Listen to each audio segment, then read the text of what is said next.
Hello बच्चों, welcome back my YouTube channel. बच्चों, आज हम जो आपकी वर्कशीट है, वर्कशीट नंबर 14 जो 7th क्लास की है हिंदी की, और जो पाठ का नाम है पापा खो गए, और जो इसकी डेट है, तिथि है, वो है 12 नवंबर 2020। तो बच्चों, ये नीचे जो पाठ के बारे में बताया गया है कुछ, तो उससे ही हम ये जो नीचे आपके जो प्रश्न दिए गए हैं उनको सॉल्व करेंगे। तो आइए शुरू करते हैं। हमारी कल्पनाओं का संसार बहुत ही विचित्र है। अब हम कल्पनाओं में खो जाते हैं। उस समय हमारे चारों ओर जो भी निर्जीव चीज़ें होती हैं, निर्जीव का तात्पर्य होता है बच्चों जिनमें जीवन नहीं होता, अर्थात जो सांस नहीं लेती, जो बढ़ती नहीं है, वो कल्पना के संसार में वह बोलती हैं, चलती हैं, नाचती हैं। अर्थात कल्पना के संसार में हम ये कल्पना करते हैं कि वो चलती भी हैं और बोल भी सकती हैं और नाच भी सकती हैं। कल्पना के बादलों में उड़ते उड़ते आपने भी ऐसे अनुभव किए होंगे। प्रस्तुत पाठ पापा खो गए एक नाटक है, वो भी फैंटेसी यानी कि काल्पनिक घटना, जहाँ बिजली का खंभा, पेड़, लेटर बॉक्स, कौवा आपस में बातें करते हैं। यहाँ पर खंभा और जो लेटर बॉक्स हैं ये तो निर्जीव हैं, और लेकिन पेड़ और जो कौवा है वो सजीव हैं। पाठ में एक लड़की भी है, जाहिर सी बात है लड़की भी सजीव ही है, जिसे अपने घर का रास्ता नहीं पता। उस लड़की की समस्या का समाधान भी ये निर्जीव वस्तुएं ढूंढ निकालती हैं।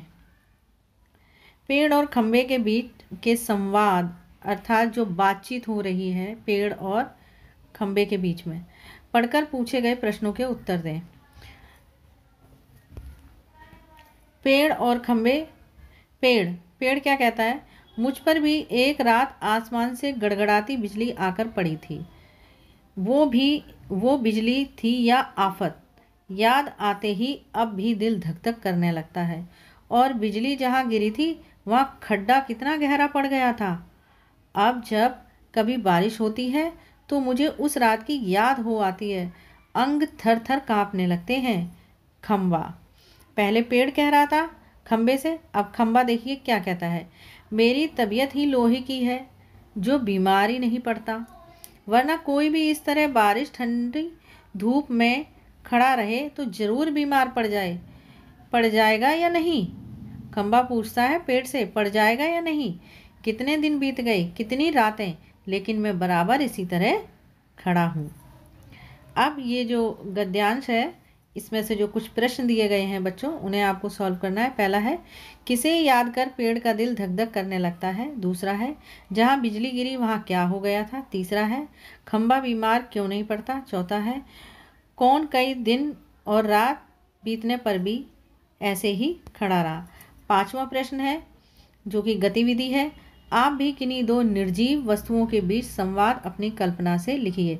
निर्जीव यानी जिनमें जीवन नहीं है, और संवाद यानी कि दो निर्जीव चीज आपस में बातें कर रही हैं, ऐसी आपको कल्पना करनी है। तो पहला क्वेश्चन है, किसे याद कर पेड़ का दिल धक धक करने लगता है? तो इसका उत्तर है बच्चों, बिजली की गड़गड़ाहट की आवाज़ को याद करके पेड़ का दिल धक धक करने लगता है। दूसरा है, जहाँ बिजली गिरी वहाँ क्या हो गया था? उत्तर है, जहाँ बिजली गिरी थी वहाँ खड्डा हो गया था। प्रश्न 3, खंबा बीमार क्यों नहीं पड़ता?